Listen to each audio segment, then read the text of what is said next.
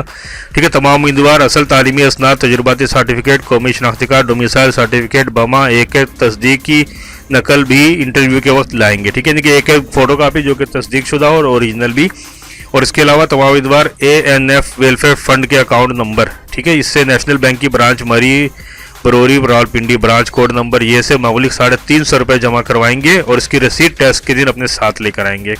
दरखास्त देने वाले तमाम उम्मीदवार अपने फॉर्म के ऊपर बैंक स्लिप, रसीद, चालान नंबर दर्ज करेंगे। जो दरखास्त देंगे वो, जैसे मैंने बताया, जो ऑनलाइन होंगे वो साथ लेके जाएंगे। ठीक है जी, उम्मीद करता हूँ कि तमाम डिटेल्स आपको समझ में आ गई। ऑनलाइन फॉर्म अभी अवेलेबल नहीं है, नहीं तो मैं उसकी भी तफसीलात बताता।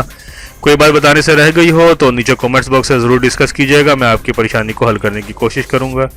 वीडियो को ज़्यादा लाइक कीजिए, शेयर कीजिए, ताकि तमाम लोग जो है इस इन्फॉर्मेशन को पढ़ लें। और उसके अलावा ये देखिए, एक चीज़ और है कि लाहौर, रावलपिंडी, कोयटा, कराची, पेशावर, तमाम अलग अलग मरकज़ है जिस पे जाके टेस्ट होंगे।